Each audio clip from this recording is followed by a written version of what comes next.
We are, as a society, we are spoiled for choice.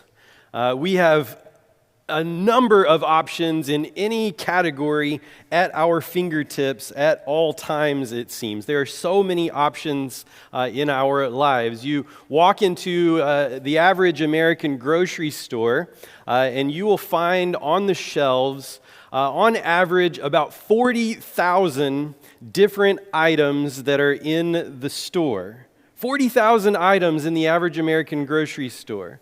Which means that if I need to get something as mundane as a new tube of toothpaste, I have decisions to make about what flavor I want, what features I want. Do I want it to be whitening, or do I want it to be for sensitive teeth? You know, what brand do I feel loyal to this week? There's a spectrum of choices, from everything from toothpaste to ice cream, to everything in between. And how are we to decide when we want to make some sort of purchase? Because even if the things in the store aren't good enough, you can always pull out your phone and go on Amazon and probably have something the next day.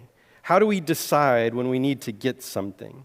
Especially if it's a purchase that costs a lot for us to make. You know, if it's going to be something that I'm going to have for a while, then I want to go online and I want to check out the reviews. I want to see what are the comparisons. Maybe there's a top 10 list of these particular things, and I want to get the best one. I want to get the best that I can get, at least within the category that I can afford, at least at that level. I want to get the best that I can get for my money. And so maybe you do that too, where you start to compare items, compare things to try to find the best. And comparison has become a part of modern life. We compare all kinds of things, and we start to even compare our own lives to the lives of the people around us. We examine, is my family as put together as the other family that I see down the street or in the church or represented on Facebook? Is my stuff as good as the new stuff that's coming out, that's updated and available today?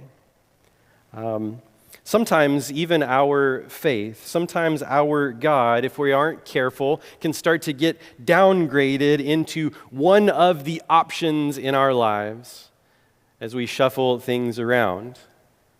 God can become just like one of those, maybe it's an important thing, but it becomes just one of those other important things in our lives. Last week, we looked at a passage from Exodus, and we saw God beginning to reveal himself in significant ways to his people. He was promising to pull them out of Egypt, to redeem them, to be their kinsman redeemer, to bring them out of slavery in Egypt and form them into a new people and give them a place of their own in his presence. If we fast forward 40 years from the time that he brings them out of Egypt, we find ourselves on the precipice of the passage that we're going to read today. This is a threshold moment. It is Israel now having traveled with God for 40 years. They are in the plains of Moab, and they are at the threshold of the promised land. Behind them were all of the wanderings and all of the things that happened. And now this is the next generation after the ones who came out of Egypt. They stand there ready to go in. God has brought them here. But he also knows that as he leads them into the promised land, they're going to encounter some other options. Because there are all kinds of knockoff gods that fill the promised land, the land of Canaan. There are gods on every corner. You can find various temples to all sorts of gods in the place that they are going. And these are gods that promised things. They promised rain and fertility and security, the things that they would want to have. And so Moses knows that he's not going to be able to go into the land with the people. And the book of Deuteronomy is Moses laying out some things to remind them of. It is more or less a series of speeches given to the people as they prepared to enter in.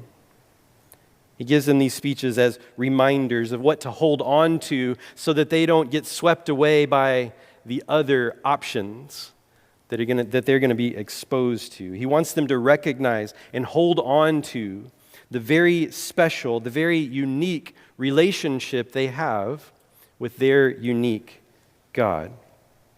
If they let go of this God, they would be turning away from the one-of-a-kind to pursue what is common and worthless. And so we're going to look this morning at Deuteronomy chapter 4, verse 32 and following, at some of the things that Moses has to say to them. And we'll break down some of it. In verse 32, he says, "For ask now of the days that are past, which were before you, since the day that God created man on the earth, and ask from one end of the heaven to the other, whether such a great thing as this has ever happened or was ever heard of. Did any people ever hear the voice of a God speaking out of the midst of the fire as you have heard and still live? Or has any God ever attempted to go and take a nation for himself from the midst of another nation? By trials, by signs, by wonders, and by war, and by a mighty hand and an outstretched arm, and by great deeds of terror, all of which the Lord your God did for you in Egypt before your eyes."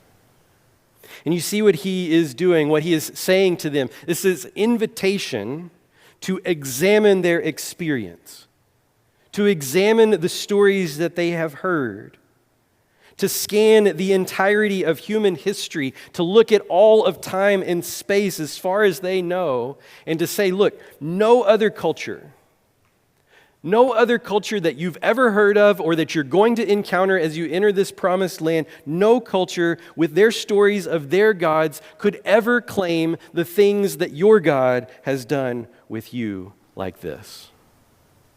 None of them can compare. In the ancient world, gods were seen as sort of landlocked.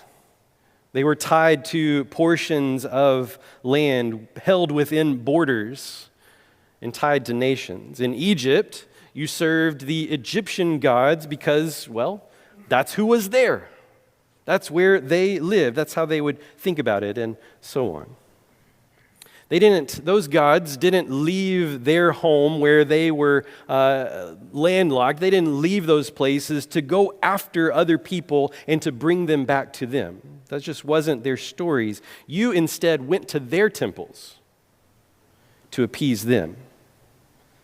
The people of the time saw the various gods as capricious and distant. They did not lovingly rescue people. They protected their own interests.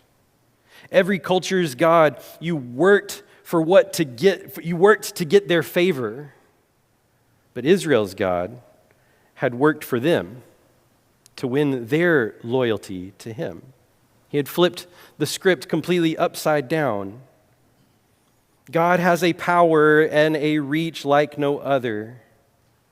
He is intended to show them this. Look, he says, to go back to it again, he says, look at all the things that he's done. And he says, by trials, by signs, by wonders, by war, by a mighty hand and an outstretched arm. He says, look at all the power that comes in to take care of you. That's your story. But even beyond that, what is truly special about this God is his closeness. His closeness to the people. And what's really amazing about the story that Israel has received, this revelation of the nature of the true God, is that the God of the universe draws near enough to walk with us in our daily lives. This is something that on our side of the story of Jesus and the cross and the resurrection and all of these things, we have come to maybe take that for granted. Because we have embedded within our understanding of the world that God is with us, at least in some way. But you got to understand that this is absolutely revolutionary. to understand a God in this way in their culture, in their time, in their place. Imagine for them, as they had wandered for 40 years after leaving Egypt, they had wandered for 40 years in the wilderness. And every day, they could look to the center of their camp, where all of the various tribes had made their tents around this central point where God had his tent, known as the tabernacle. And they could look to that spot and they could see that our God is in our midst. And when they traveled, when God said it was time to move forward, they would see a pillar of cloud during the daytime and a pillar of fire at night. And they could say, our God actually goes before us. He more or less carries the torch ahead of us so that we can follow him. Our God is with us. And every day, even though they were wandering in a wilderness, they could wake up in the morning and they could find free food all over the ground. Manna, it was called, that God had provided. The story of their God is not just one of a God hurling his power from a distance, but a God who had traveled with them. Look at what Moses says in verse 37. He says, because he loved your fathers and chose their offspring after them and brought you out of Egypt with his own presence by his great power. We're going to read more of that in a moment, but just look at the words that he uses here. He loved your fathers. He chose their offspring, which is you, he's saying. And he brought you out of Egypt with his own presence. With his own presence. That word presence is the Hebrew word paneh. And what it literally means is face. He brought you out with his own face. His face was, this is a way of talking in the ancient Near East. There was ancient Near East treaties where you could think about the ruler, the king, would send his name to make the treaty with another culture. He would send his name, that is, he would send his decree, his proclamation out. Or he might send his arm, his military. But the king would rarely show his face. That was too dangerous. It was risky, it was intimate to go and to show his face. But the king of the universe, the one who rules over all things, didn't just send word from distant heavens. He showed up. He showed up with his face upon them. That is to say, he was present with them. You can imagine the situation of a father who's in the military being deployed overseas and thinking of his family while he is away for a long period of time. Sending a letter is one way to stay connected, and he can share his words with them. That's good. Maybe he can send money, transfer some things over into the family accounts to take care of them. That's good. But have you seen the videos where he shows up? Maybe to surprise children at school or some family event, and they don't know he's there, but they turn around and he's come home and they see his face. It's moving. It's powerful. It is something different about being present. And our God shows that he is the kind of God who is present with his people, who leads them by face. Sometimes we may want God to send us some sort of, just send me a solution. I got a problem and I need you to fix it. But the answer is, I will be with you. So often the answer is not that I will take that problem away. Sometimes he does that too, but often what he does is show up and walk with us through it. The greatest example of that, of course, is Jesus. As he comes to us, God in the flesh, in the incarnation, it is Emmanuel, God with us. And when Jesus completes his ministry, completes his time at the cross and the resurrection, and he's leaving his followers in charge to do things in his name, very last words in the book of Matthew is, "Behold, I am with you always, even to the end of the age." It is amazing that our Creator wants to be near to us. It truly is. And when he is, when we recognize that, when our God is among us, something happens. His light shines upon us, and he spotlights, as a result, things that are in our lives. He highlights maybe the things that we've been leaning on that are not him. The ways that we have gone astray that we didn't realize, the things that we've given ourselves to that we shouldn't have. In short, his light comes in and exposes the fakes, the various other gods, little g gods that call for our attention.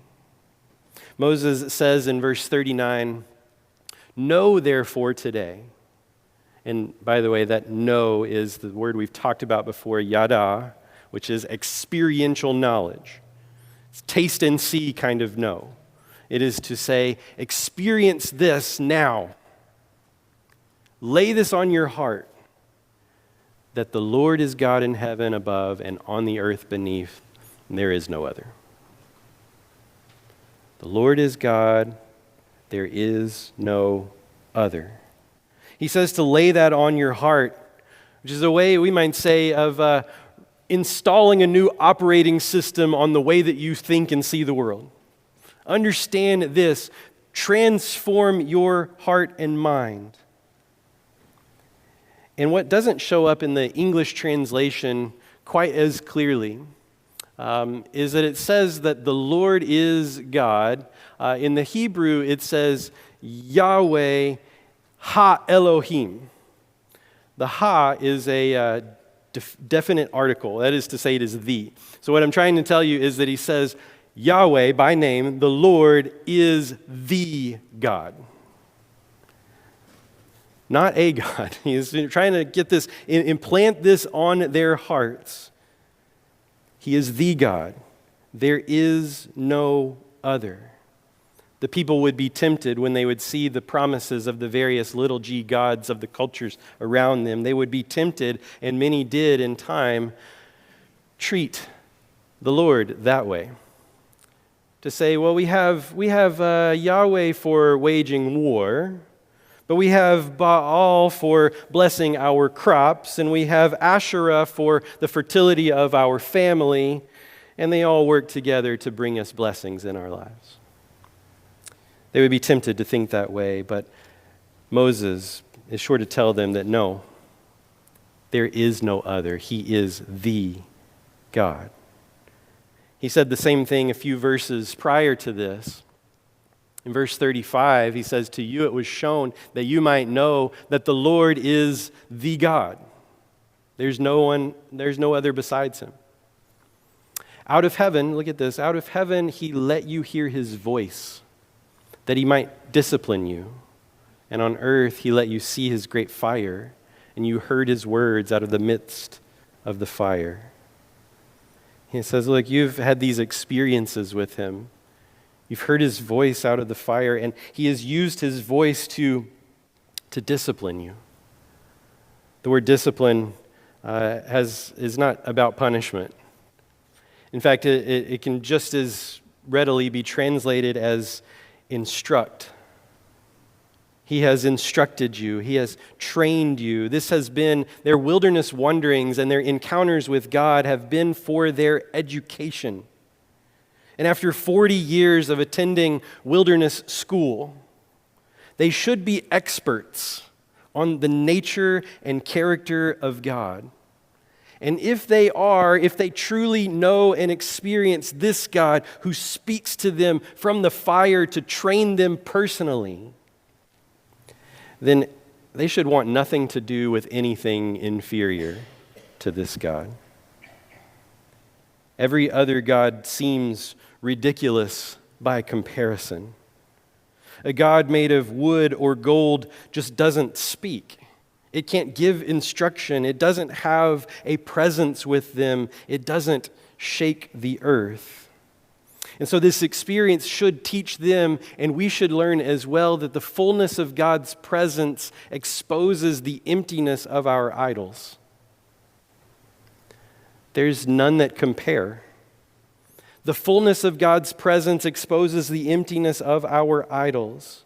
Again, the ancient world was polytheistic. There were various gods for different parts of life. And people would pay some homage to as many of them as they could, because they wanted to hedge their bets, because maybe this God was mad at me, but this other one would kind of make up the difference, and they could kind of work through their lives that way. That's how they would think about it. But what does that have to do with us?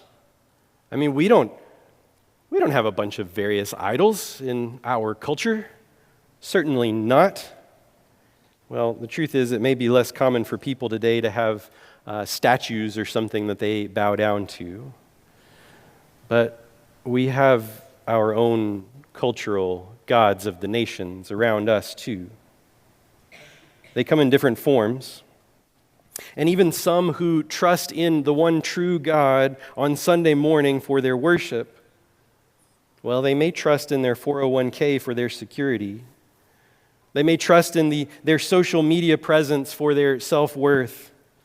They may trust in their busy schedules to give them a sense of significance in life. We could name all kinds of things, couldn't we?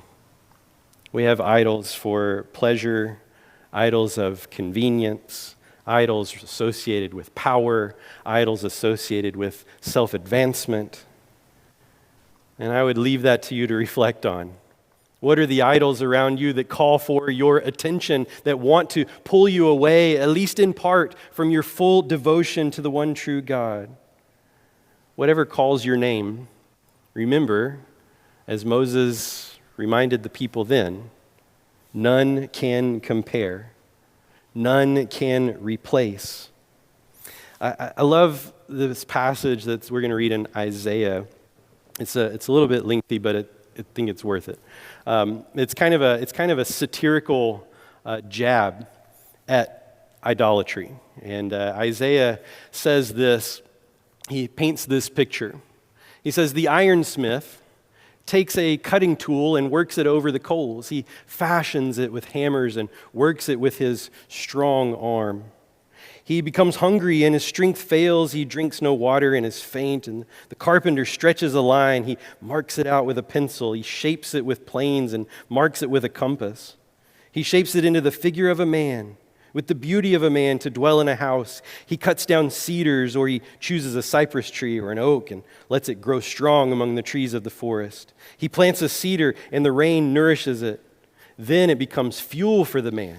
He takes a part of it, chops it down. He warms himself. He kindles a fire and he bakes bread and he makes a god and he worships it.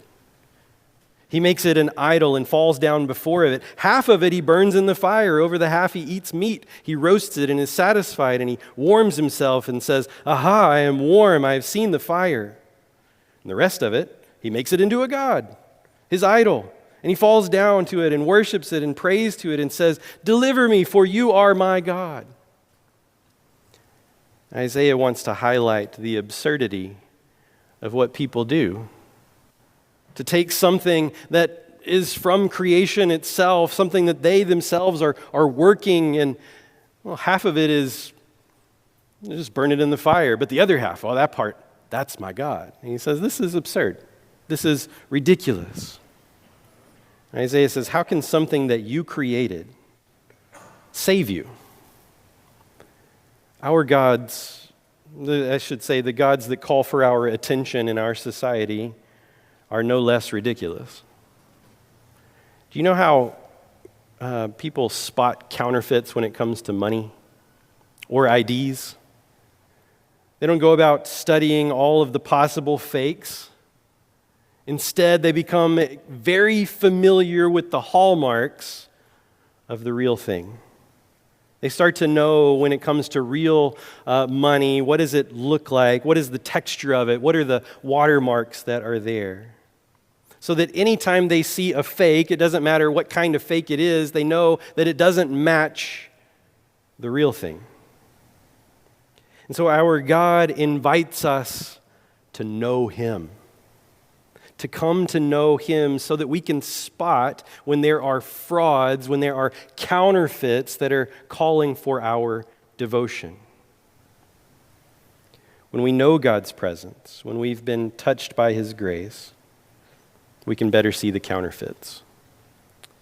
Paul speaks of those who made a bad trade for idolatry as well. In Romans 1, when he says, claiming to be wise, they became fools.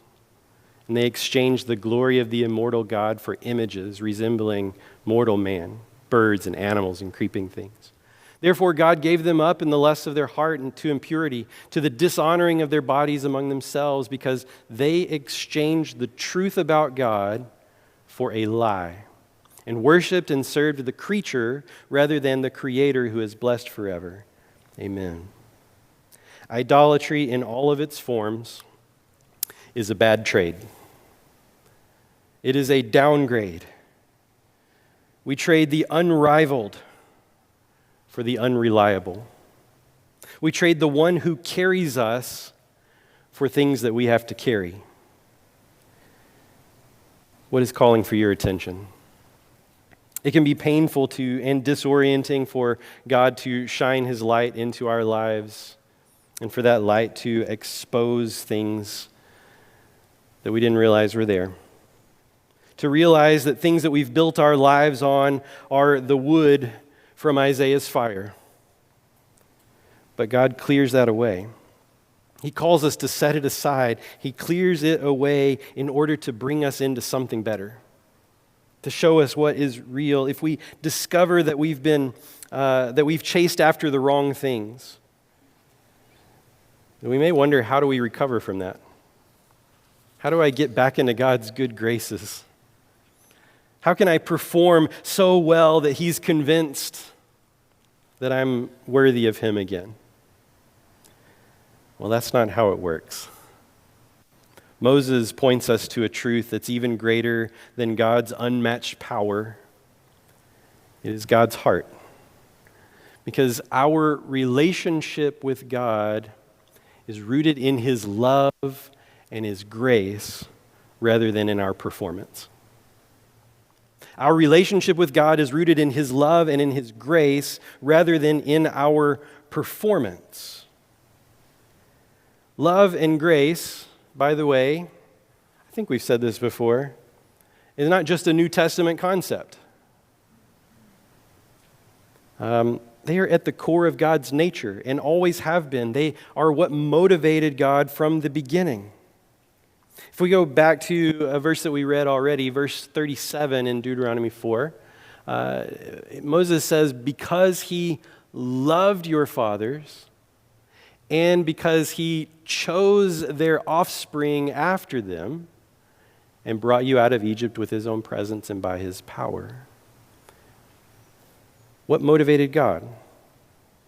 God's love and God's choice. Moses gives the why of their rescue from Egypt, why they are being brought into a new home in the promised land of Canaan. It is all because of His love and His choice. Not because they were righteous, not because they were numerous, not because they were strong, not because they had themselves the most together of any other nation. In fact, as if you read the story, we find that they are weary, grumbling, time and again described as stiff-necked and stubborn. But God loved and God chose. That's the language of election. He chose them. Before Israel did anything for God, God did everything for them. He brought them out of Egypt before he gave them the law. He redeemed them from slavery before he taught them how to live in his freedom. That relationship was a gift to be received. It was not a wage to be earned. And so we see that even from this beginning stage of God's relationship with his people, it is rooted in his grace. Our God is gracious. And he makes it clear in Deuteronomy chapter 7. Moses tells them, "It was not because you were more in number than any other people that the Lord set his love on you, and he chose you. For you are the fewest of all peoples. But it was because the Lord loves you and is keeping the oath he swore to your fathers that the Lord has brought you out with a mighty hand and redeemed you from the house of slavery, from the hand of Pharaoh, the king of Egypt." It is his free choice based on his love. This is not the way that we're used to things working in the world. We are accustomed to relationships generally in our world being transactional. You scratch my back and I'll scratch yours. That's how things work in our world. We've gotten used to rewards being based on our performance, on social circles accepting people because of their status, on egos that are built on achievement. But God's way is grace-fueled relationship. He doesn't love us because we are good. He works to make us good because he loves us. He delivers, as I said, Israel. He delivers them before giving them the law. And Christ died for us while we were still sinners. Paul gives us kind of our version of what Moses said to them here. By grace you have been saved through faith. This is not your own doing, it is the gift of God, not a result of works, so that no one may boast. We don't do anything to earn anything from God. We receive his love. We submit to his transformation. When we are baptized, it's not anything that we're doing, it is our submitting to him and saying, "I can't do it. Save me." And he does, because he loves us. And that's what he wants. Think of the way a parent looks at a newborn baby in the hospital. That baby has done nothing. Nothing for the parent. In fact, they are incapable of doing anything. They can't even say thank you. All they've done is create a lot of work and cost a lot of money. And yet, a parent looks at that child with a fierce and protective love from the moment they set eyes on them. A parent would die for that child, even though that child has done nothing for the parent. And this is just a glimpse of what how our God sees us. Because we are that child, that's you. And so you don't have to become enough for him to love you. He already does. And if anybody's watching online and is far from God, no, you don't have to convince him to love you. He already does. You just submit to that great love that is already there and be shaped by it. Be shaped by it. Be immersed into his identity. Take him on as you.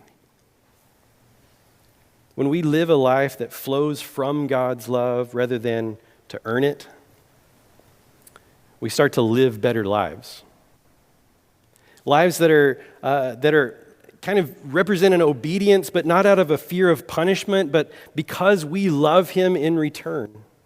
We've been so shaped by his love that we love him.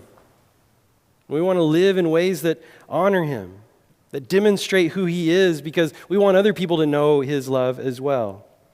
And so Moses concludes this section that we've been reading on a note of obedience.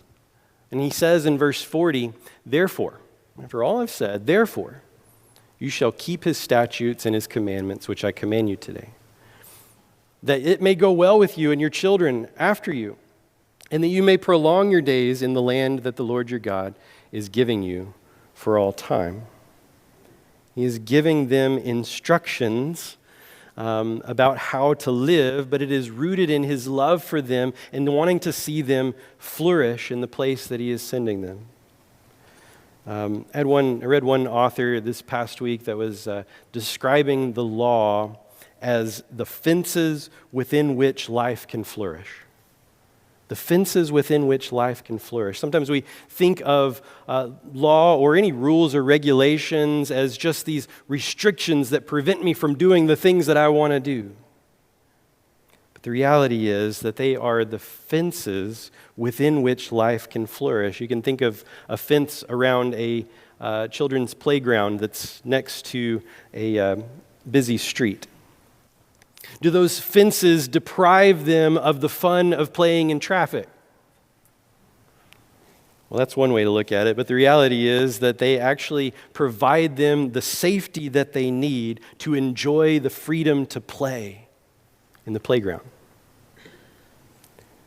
God's law, God's rules, God's way of living, as he prescribes for his people, are a way of enjoying the blessed life that he intends. If God's people would live in the blessed way that he has shown them, then the world around them, as a result, would take notice. See, living the life that he shows us is not just about us either. It's about what it demonstrates for others.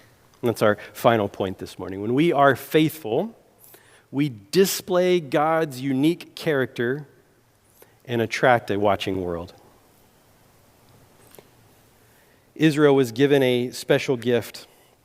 They were given a unique knowledge of a unique God. Knowledge that they were not intended to just hoard and to keep secret, but they were stewards of the knowledge of God. They were intended to live in it. They were intended to be shaped by it. They were intended as a result to shine God's light to the world around them who needed that light in the darkness. Moses had said earlier on in this very same chapter, he said, "See, I have taught you statutes and rules as the Lord my God commanded me, that you should do them in the land that you are entering to take possession of it. Keep them and do them, for that will be your wisdom and your understanding in the sight of the peoples, who, when they hear all these statutes, they will say this, surely this great nation is a wise and understanding people." You see how God intended for this to work for them, that as they lived in his ways, people would take notice and they would say, wow, the ways of this God are far better than what we've seen before. And they would be struck by that wisdom and the good that came as a result of drawing near to that God, and they would perhaps draw near to him as well. Over 1,000 years later, Peter would say this, "Keep your conduct among the Gentiles honorable, so that when they speak against you as evildoers, they may see your good deeds and glorify God on the day of visitation."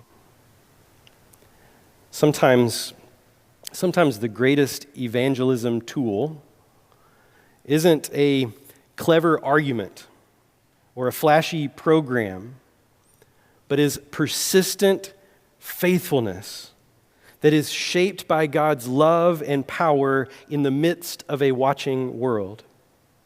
It is what Jesus described in the Sermon on the Mount as letting your light shine, so that others see your good deeds and glorify God.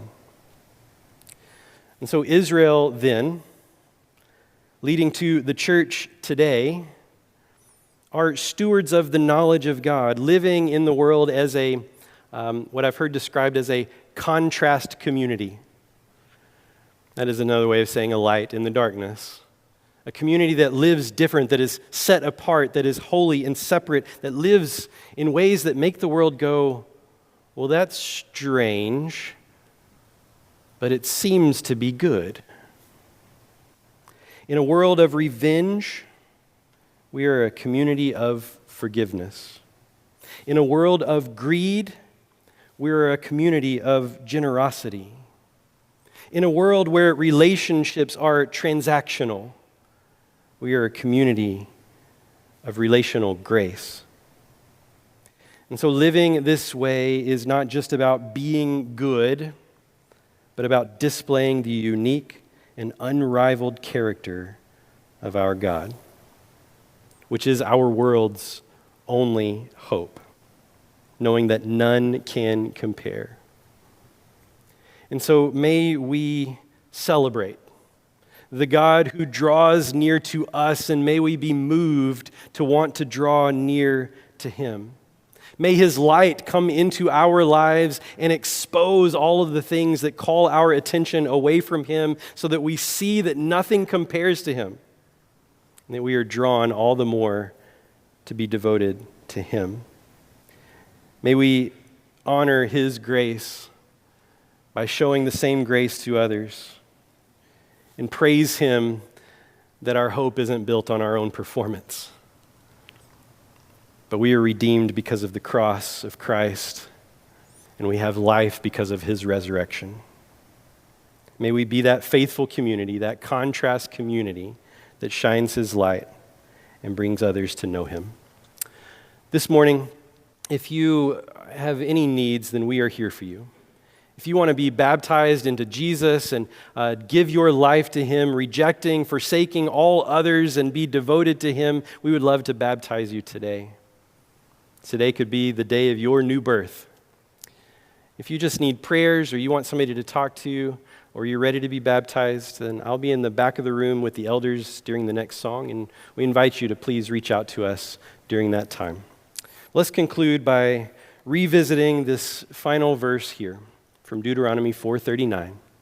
Know therefore today, lay it on your heart, that the Lord is the God in heaven, above and on the earth beneath, and there is no other. If we can help you this morning, would you please reach out as we stand and sing?